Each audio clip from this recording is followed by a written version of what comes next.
След 3 часа почти път от София, след като магистралата по някаква причина беше затворена и ни отклониха, пристигаме на Здравей здраве в Пловдив.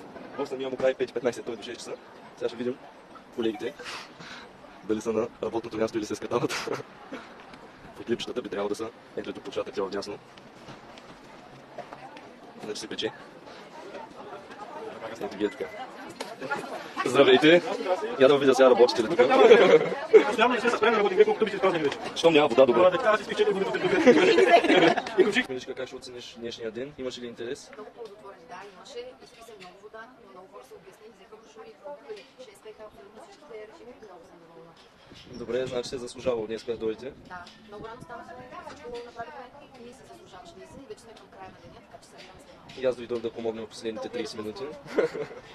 Добре, да обърнем и така. Ето го щанда. Повечето вече събират. И никак там е последния. Да. Все пак е горещо и до последно хората трябва да разчитат на вода.